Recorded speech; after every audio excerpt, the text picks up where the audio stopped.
Genesis chapter 30.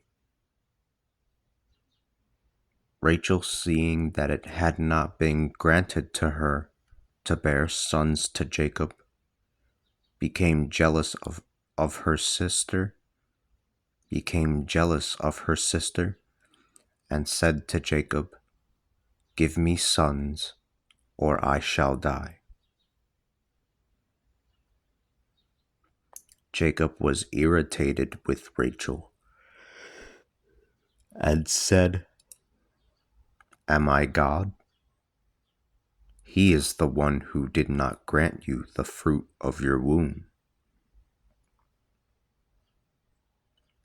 She answered, "Here is my servant Bilhah.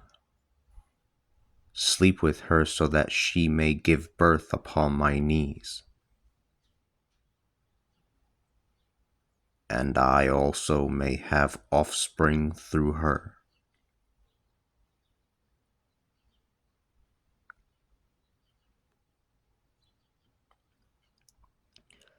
She gave her slave Bilhah to Jacob as a wife, and he slept with her.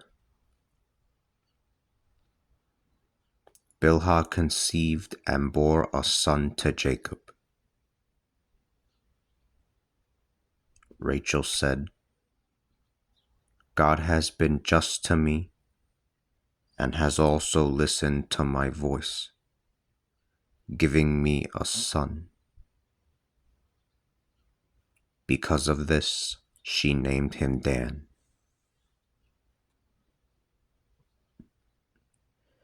Bilhah, the slave of Rachel, conceived a second time and bore another son to Jacob.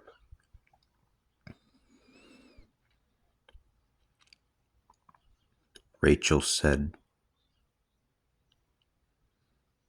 "I have undergone a great struggle."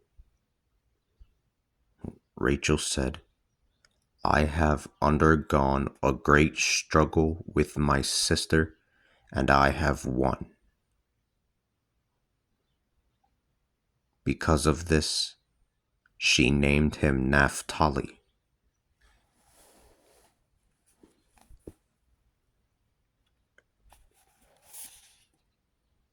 Leah, seeing that she had ceased bearing children,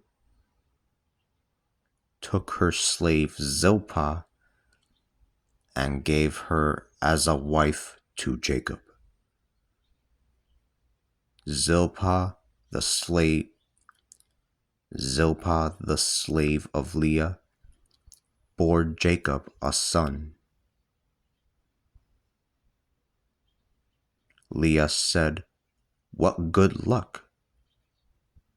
And she named him Gad.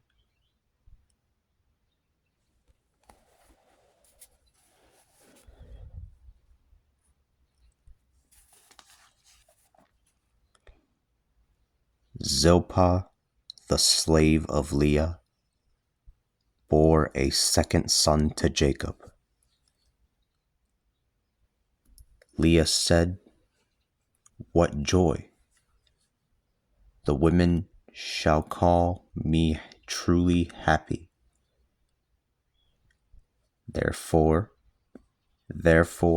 she named him Asher.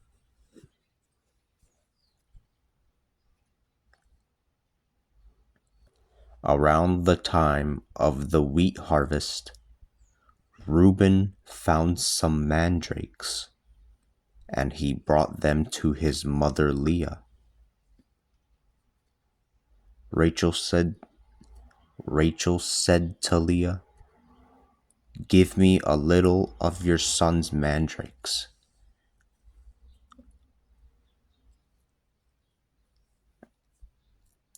But Leah answered, "Is it not enough that you have taken away my husband? Why do you want to take away my son's mandrakes as well?"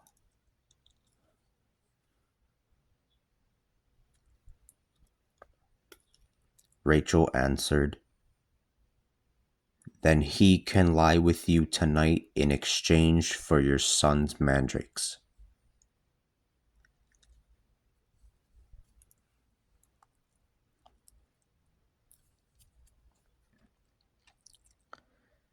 That night, when Jacob arrived from the fields, Leah went out to him and said to him, "You must sleep with me because I paid for the right to have you with my son's mandrakes."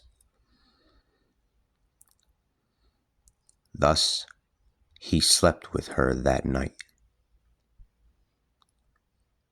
God heard Leah. God heard Leah, and she conceived and bore a fifth son to Jacob. God has answered me. No, forgive me. Leah said, God has rewarded me for having given my slave to my husband. This is why she named him Issachar.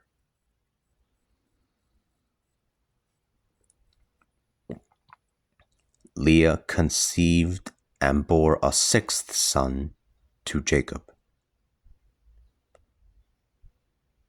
Leah said,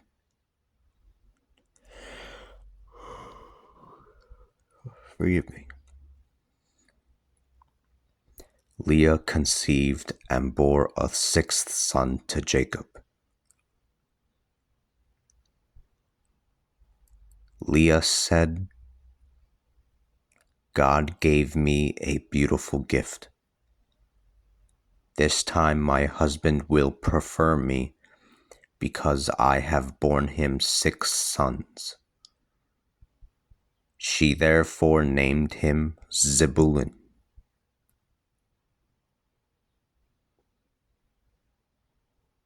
She then bore a daughter and named her Dinah. God also remembered Rachel. He listened to her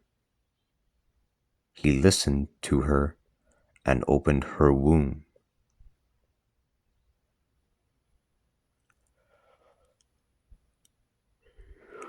Excuse me. She conceived and bore a son and said, God has removed my dishonor. She named him Joseph, saying, May the Lord grant me another son.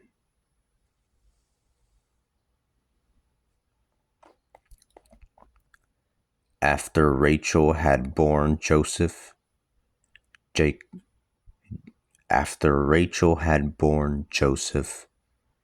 Jacob said to Laban, Let me go and return to my homeland. Give me my wives, for whom I have served you, and my children, so that I can leave. You know how I served you. Laban said to him, If I have found favor with you, please stay. For through divination I have come to know that the Lord has blessed me because of you. He added, Establish your salary, and I will give it to you.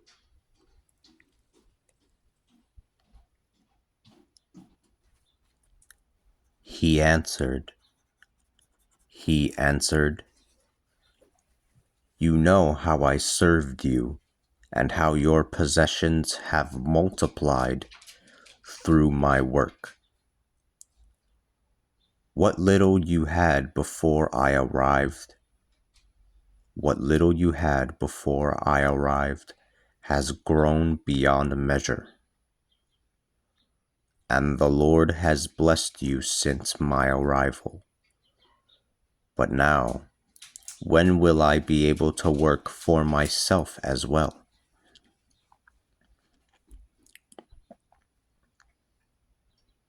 Laban then said, "What must I do for you?" Jacob answered, "You do not have to do anything if you will do the following for me." Excuse me. I'll read that again. Laban then said, What must I do for you?" Jacob answered, "You do not have to do anything if you will do the following for me. I will return to pasture your flock and watch over it. Today I will pass through all the animals. I will separate every dark animal from among the sheep and every goat that is spotted or speckled. This will be my salary. In the future, let my honesty answer for me. When you come to verify my salary,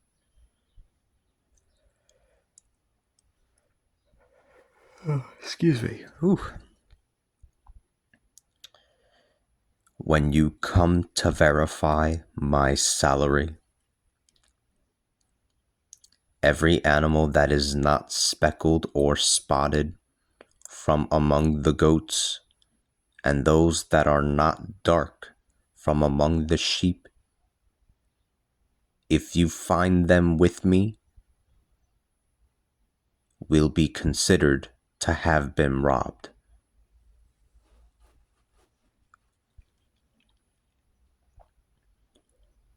Laban said, "Good, let it be as you have said." Laban said, "Good, let it be as you have said." That day he removed the speckled and spotted he-goats and the speckled and spotted she-goats, all of those that had some white on them, and every sheep that was a dark color,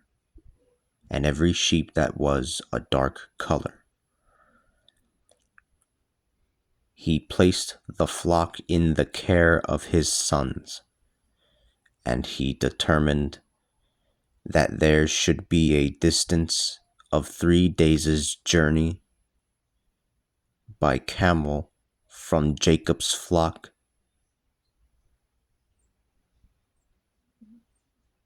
He placed the flock in the care of his sons, and he determined that there should be a distance of 3 days' journey by camel from Jacob's flock. Jacob cared for the rest of Laban's flock.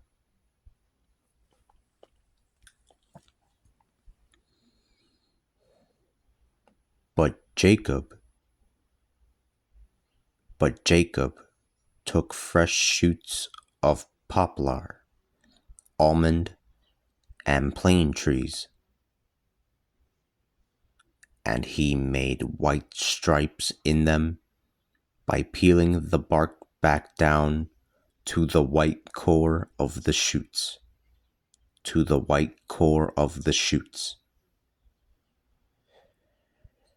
He then took the shoots from which he had peeled the bark,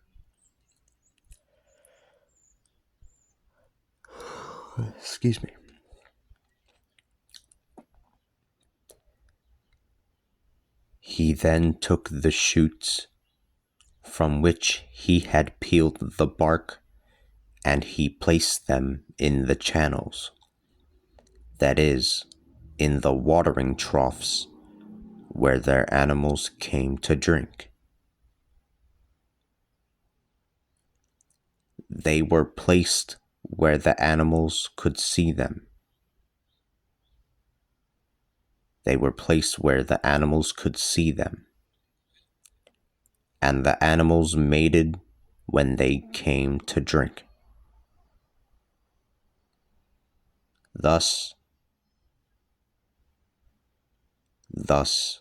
the animals mated in the sight of the shoots, and the goats had kids that were streaked, speckled, and spotted.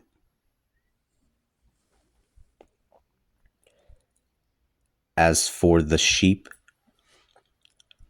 Jacob separated them and had them face the animals that were streaked or fully dark of the flock of Laban. He put his own flock in a separate place. He did not, forgive me. He put his own flock in a separate place. He did not put them together with Laban's flock. Every once in a while, the healthier animals mated. And Jacob would put the shoots in the trough where the animals could see them, so that they would mate in the sight of the shoots. When the animals were weak, he did not put them there. Thus, the weak animals